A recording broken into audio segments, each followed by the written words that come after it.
and welcome back to the AGD podcast Beyond Number. This postcard brought to you by Accountant General Department of Malaysia and supported by Association of Public Sector Accountant, PSA. The theme of this episode is Tune into Tomorrow.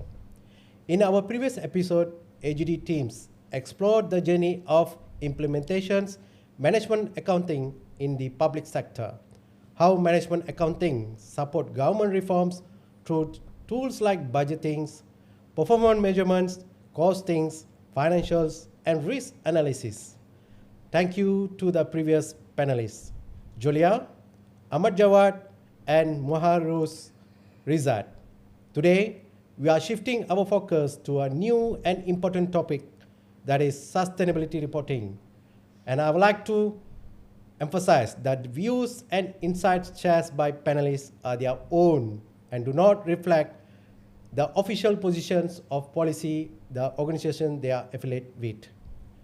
I'm Vijay Kumar Govindasamy, currently serving as a Chief Assistant Director at Accountant General Department of Malaysia in Perak. And joining me today are two of my extreme colleagues, that is Suzy and Aida. Welcome. Hello everyone, I'm Suzy Amin. It's an honor for me to be here and then to be part of this podcast today. Currently, I'm serving as Deputy Director at Accountant General Department of Malaysia, Sarawak office. I'm really looking forward to diving into today's discussion and then to share my insights with all of you. Okay, my name is Siti Agd Numb3R5 and thanks to all. Okay, by title, I'm Senior Accountant from Ministry of Rural and Regional Development. But in really, actually, I'm the one who believe good number will tell great story. So to viewers and listeners, stay tuned because we will unpack tune into tomorrow topic together for today. Okay, since our previous members have named 3Js, so how about us? Should we have special name too? Maybe we can put our names. Okay, Vijay. Since our name, me, Suzy start from S, Aida, A, Vijay, V. Okay. Okay, so why don't we use the abbreviation of our names and call ourselves as Team Savvy? Okay. So why Team Savvy? Why I think it's something related to us because savvy generally means having a good understanding and practical knowledge of something plus the ability to give good judgment. We believe that we are here in sharing knowledge, sparking ideas, and supporting meaningful progress in the public sector. Together, we bring diverse experiences, shared values, and a commitment to building stronger governance.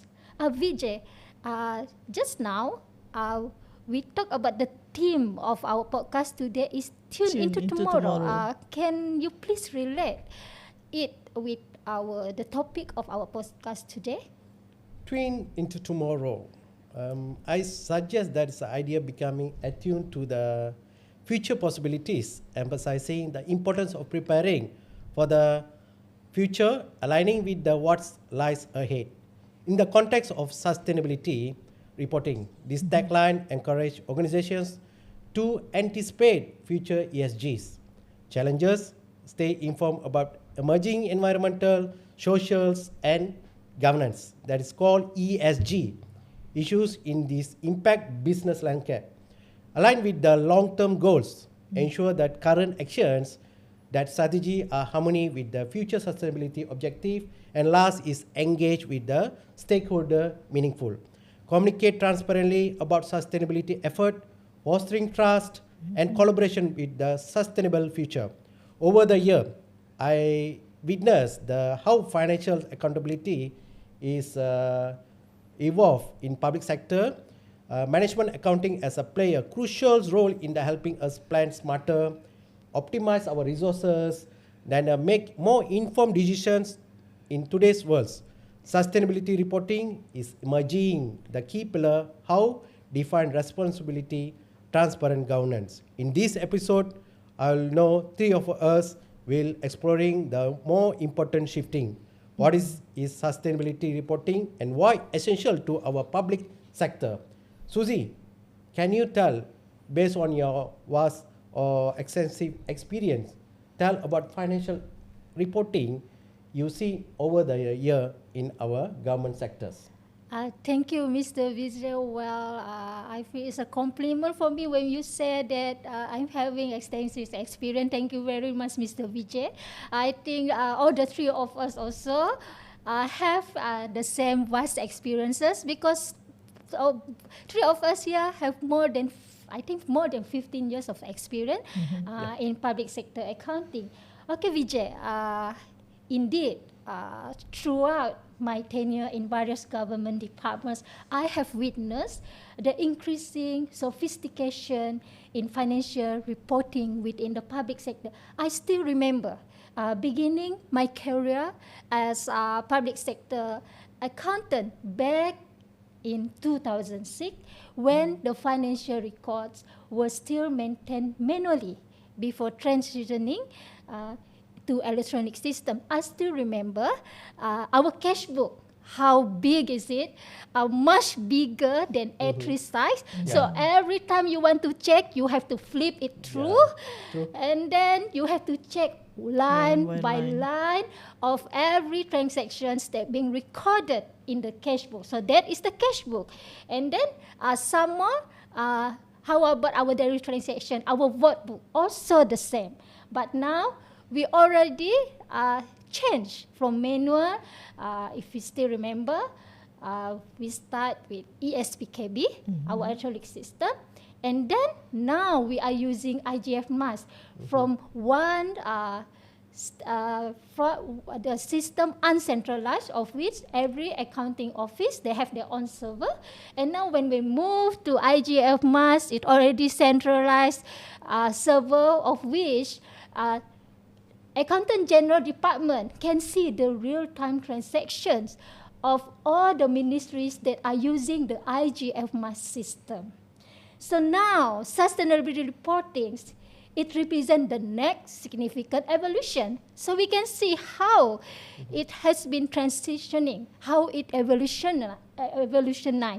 So as elaborated in episode 1 of this podcast, management accounting extends beyond mere financial figures, beyond numbers, that consist of non-financial information, vital for informed decision making. So this involves the systematic tracking and analysis of not only monetary flows, but also non-financial information, such as energy consumption, waste generation, and emissions. So it functions as a comprehensive scorecard, evaluating both financial performance and sustainability metrics. So think of it as keeping two scorecards, one for finance and the other scorecard for sustainability. Here comes the element of sustainability reporting.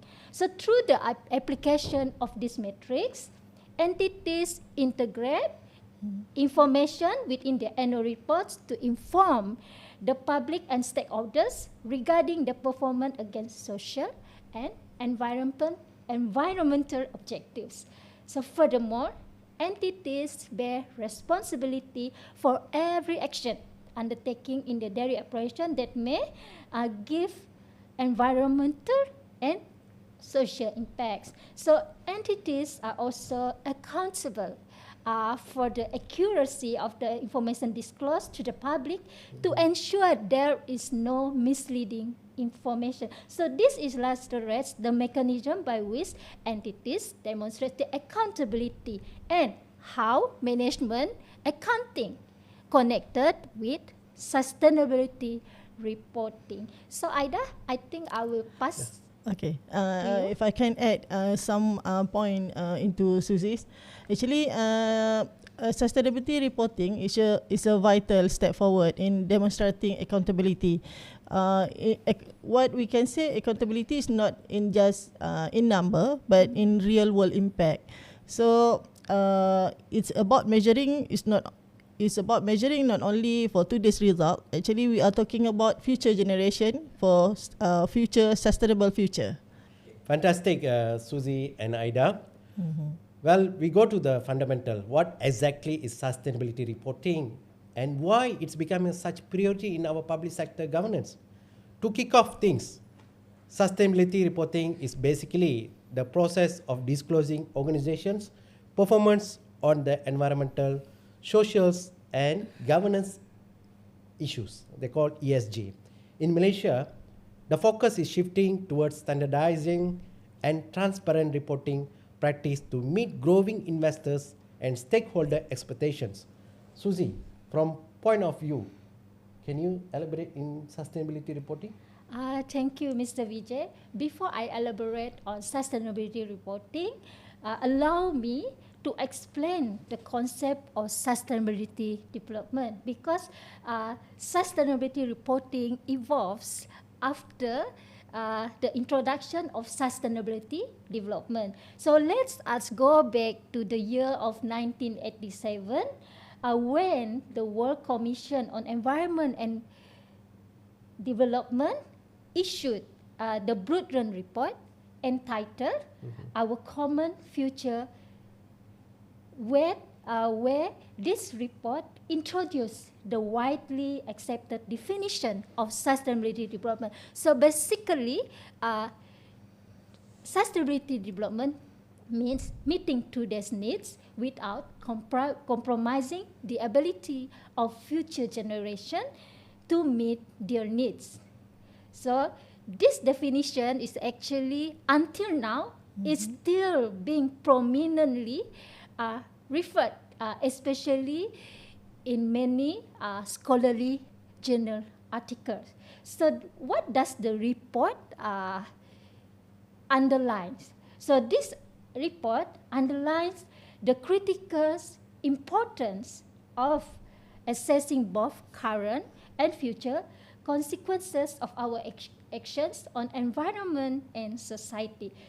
While the sustainability reporting, on the other hand, is a process which involves gathering, analyzing, and disclosing ESG information for data collection and analysis. So after the process of sustainability reporting, then only a sustainability report can be produced. So what is sustainability report? So sustainability report is a formal document that meticulously detail an organization ESG performance. So this encompasses a thorough account of actions taken and their quantifiable impacts on metrics such as carbon emission and energy consumption that serve to inform and benefit various stakeholders, including investors and the general public. Great, Susie. I've seen the points of your mention about the data, how transferred to reporting. There's some important keywords you mentioned. Data transfer to reporting. Haida, how about anything you want to tell about sustainability reporting? Okay, for me, actually, Susie have raised some excellent point where can I add, where sustainability reporting actually is really about telling people what to do that links to environmental, to social and governance concern.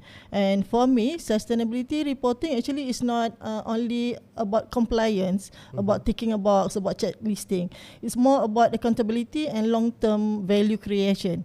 So as someone from accounting perspective, I see SR actually is a bridge that link between information, financial information with the non-financial impacts. So SR, we can also see SR actually as a tool to help organization to tell more about, to tell a complete story. Not just what they earn or spend, but how they earn or spend their fund. So whether it reducing carbon emission, improving employee well-being, or ensuring ethical procurement, this element actually matters to investor, regulator, and even to the public. So in short, I can say SR actually is a shift from short-term reporting to long-term thinking. Okay, we have covered the descriptive angle, but there is other element we should touch on, like important of SR. So perhaps we can expand about it, Mr. Vijay. Okay, before we touch of importance, I can tell about what sustainability reporting, the key tools. Suzy mentioned data transfer to reporting, and Ida mentioned that how the tools using to transfer to reporting. That's a key word here.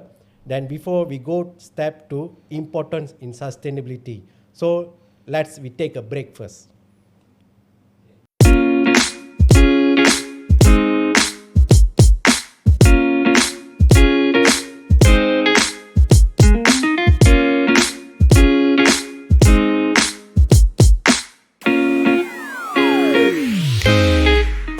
Just now we have a cover what is sustainability reporting and the interconnections between sustainability reporting and management accounting. Also we cover sustainability reporting helps demonstrating accountability and long-term value creations. And now let's discuss the importance of sustainability reporting in the public sector. Types of the reporting goes beyond just financial number. It also helps stakeholders understand the real benefit of the government's actions. Sustainability reporting is not just a trend or nice to have for the organizations. It's become a crucial aspect for the corporate operations in today's world. So when we see organizations are always increasing, recognizing the importance of sustainability reporting in demonstrating their CSR commitment to environment, social responsibility. So we can see a few key reasons why sustainability reporting is essential for organizations and how it's contribute to long-term success. First, we can see enhanced reputations and trust. By engaging in the sustainability reporting, they can build a positive reputations and gain the trust to the stakeholder, including investors, customers, employee, and wider community. So transparently, disclosures, relevant informations in the environmental, social, and governance information through well thought out on the sustainability report showcase the organization's commitment to responsible business practice. This, in turn, enhance corporate trustworthiness and strengthen relationship with the various stakeholders. So, second is a mitigation of risk in the sustainable reporting, where these play critical role in identifying and managing potential risks associated with the ESG. So when we identified these comprehensive risks, they can identify to the gain insight into the environmental impact, the potential risks and gaps in the risk management strategy, and the knowledge also them to take a proactive measures to the long-term resilience and viability of their operations. So in the third, we can see the long-term strategy planning. Under sustainability reporting, encourage organization to take a comprehensive outlook on their business strategy. It also prompt them to consider the needs and expectations of their stakeholder, as well as the potential social and environmental impact of the operations. Ida, from your experience, why is sustainability reporting essential for our public institutions? Okay, thanks Vijay for that good question. For me, sustainability reporting really essential for public institution because we are dealing with public trust. So we have the accountability to tell back to the public what we are doing with the funds. It's not just about reporting how much we spend or we save, but why we make certain decisions and how those decisions impact the environment, the community, and future generation. For example, in my ministry, when we roll out a rural development project, sustainability reporting can highlight it, not only the financial cost, but also we can highlight the outcomes, like how many lives were improved and then whether local ecosystem were protected. And then let's be honest, in public sector initiative can be complex, and sometimes the value isn't immediately can see in the ringgit and cent. That's where sustainability reporting can help. It gives context, show impact and build confidence in how we are using public fund. And plus, it encourages better planning. When we start thinking in ESG terms, environment, social and governance, actually we are likely to design policy that resilient and future-proof. And so yeah, you can see it's not just a reporting tool, actually it's a leadership tool. Is it right, Vijay? Yeah, I agreed, Aida. We can see private sector companies, they are generally more advanced, structures and systematic and consistent. Although they are increasingly recognized of the public sector role in the driving sustainability, such MITI, the broader adoptions for the full sustainability reporting practice across government body is still developing. Yes, Okay. true. To me, that is where we need to shift. Government entity shouldn't just be a policy maker. We should also step into the role preparer. We shouldn't be left behind. We need to be in the same journey and the same ship, moving forward with the private sector toward the more sustainable future. Anything, Susie, you can add up on this point? First of all, I'm 100% agree with both of you. Among the importance of sustainability reporting is to enhance reputation and trust, to enable benchmarking against ministries, departments, and agencies, to assist in risk mitigation, and to increase transparency and accountability. However, allow me to approach this from the perspective of IPSAS board exposure draft 1, which is well aligned with RFRS 2 climate-related disclosure. So why do we need to report sustainability matters? So essentially, RFRS 2 sets out what organization should report when it comes to climate. That includes climate-related risks, opportunities, metrics, and targets that might impact the organization's finances. And one of the most important part of RFRS 2 is the requirement to report on greenhouse emission, GHG emissions. So let's us look into the objective of GHG reporting under RFRS 2. So first, GHG reporting help decision makers in the public sector, let's say this is in the context of public sector, understand climate risks to their operations, assess the entity's progress towards targets, such as carbon neutrality, and provide a basis for comparison between departments and ministries. As we know, public sector is really a complex organization which consists of a lot of ministries and departments, and also consists statutory bodies. So let's go back to RFRS 2 again. So in this standard, it breaks how GHG need to be reported in 3 scopes. So the scope 1 refers to direct emission, scope 2, indirect emission for energy use, and the last but not least, the third scope is the trickiest. Why we say it the trickiest? Because it includes other indirect emission throughout the value chain. So let me give the example. Let's us apply this in our public sector.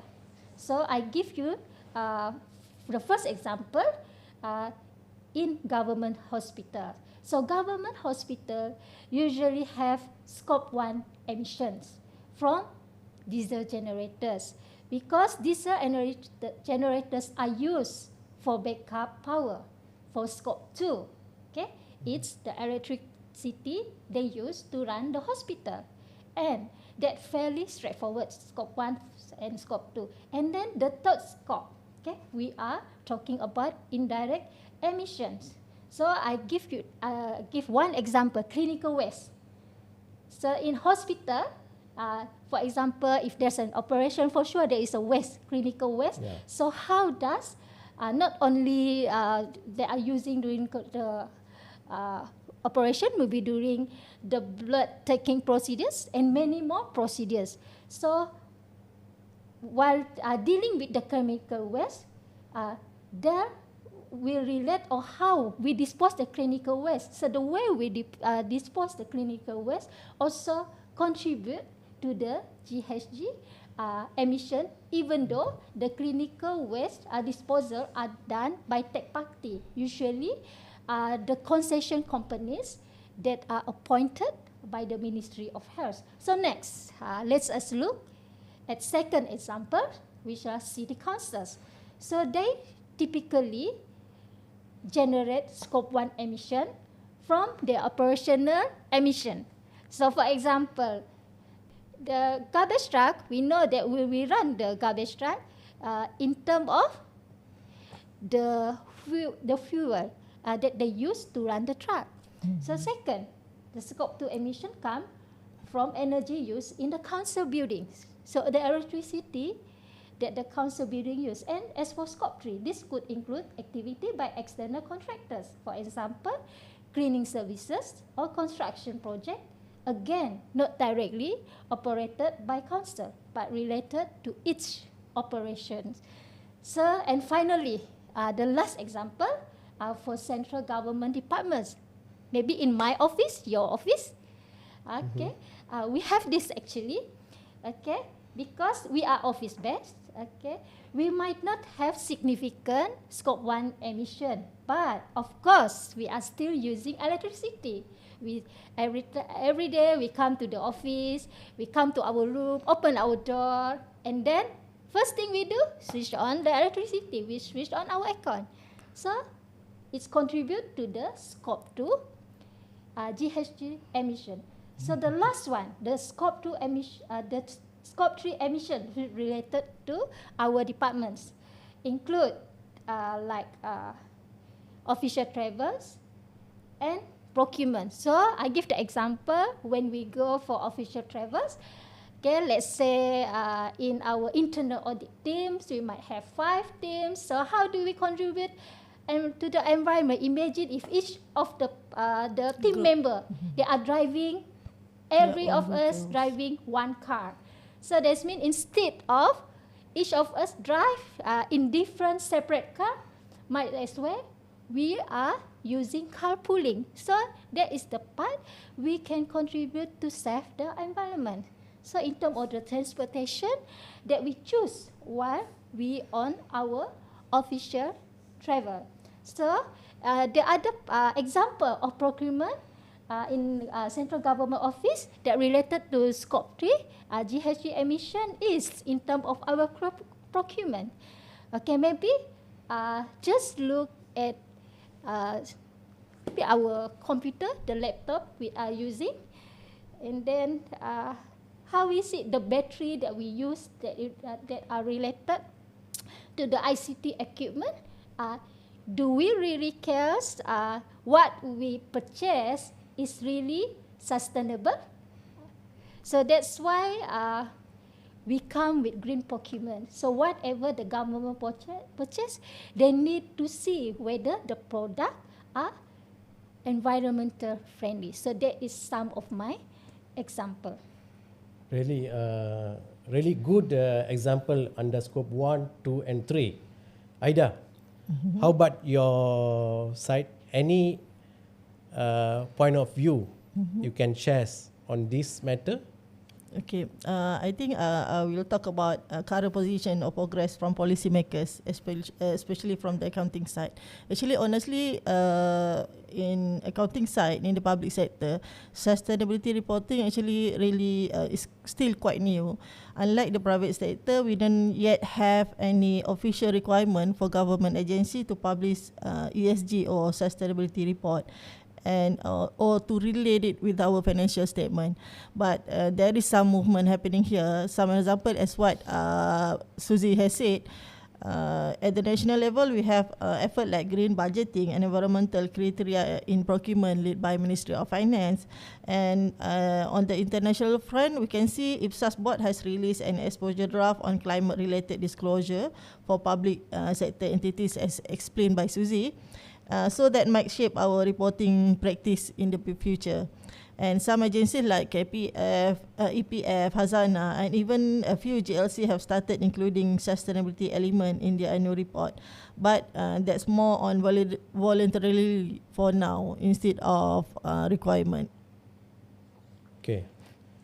Aida, could you share with us how Malaysia is progressing in terms of sustainability agenda? Specifically, how the global framework like GRI and SDG fit into our national effort? Okay, some info to share actually. In Malaysia, the sustainability agenda isn't something new. We have been aligning ourselves with two major global framework for quite a while, which is we are referring to Global Reporting Initiative, GRI, and the United Nations Sustainable Development Goals, or SDG. Actually, both framework play really important roles in pushing us towards more sustainable development. Even though they focus slightly different things, and the best part is Malaysia use both to support our national development goals as our commitment towards a sustainable development agenda. Okay, what is GRI and what is the SDG? Okay, let's take GRI first. GRI is all about standardizing how organizations report on their sustainability effort. Things like their environmental impact, how they treat people, how they operate ethically. It's widely used by businesses, and even public institutions also used this GRI. And some key things about GRI, it helps organization be more transparent and accountable, especially around big issues like climate change, human rights, and corruption. And it also encourage them to focus on what most important to their stakeholders. That's what we call as materiality. And in GRI contains several series, which is series through 200 talking about economy, series 300 talking about environment, and series 400 talking about social. And now we go to SDG. Actually, SDG is a set of 70 goals adopted by all UN members country, including Malaysia, with the aim of achieving global sustainable development by 2030.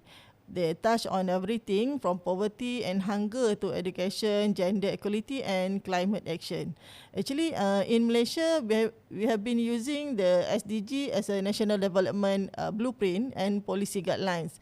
And we have got real example to show that commitment. We can see Iskandar, Malaysia Green Economic Zone, where we are integrating green building and renewable energy. And we can also see MITI, where they came out with ESG framework, which help manufacturing companies in Malaysia to meet global sustainability standard.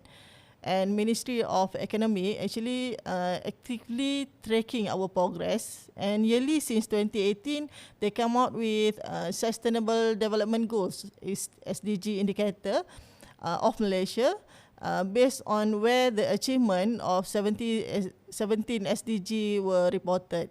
So in essence, I can say SDG are the overreaching goal, while GRI actually provide the tools and framework for measuring and reporting progress toward those goals. So in Malaysia, I can see Ministry of Economic is the focal agency to compile and report the achievement of the whole federal government toward SDG. Unlike the private sector, where every company have their own SR report, but in Malaysia, SR report you can see now come from Ministry of Economic. So that's all I can share with you. Really, Aida and Suzy, these are very meaningful conversations. Sustainability reporting is not just a trend or critical components. It's a good governance, and we can see our public sector clearly progress, but there's still a lot to be done. There's a questions I will put to viewers. Can we succeed? What next? And what's accountant role? We'll explore those questions and more in our next episode. Stay tuned, and thank you to all listeners.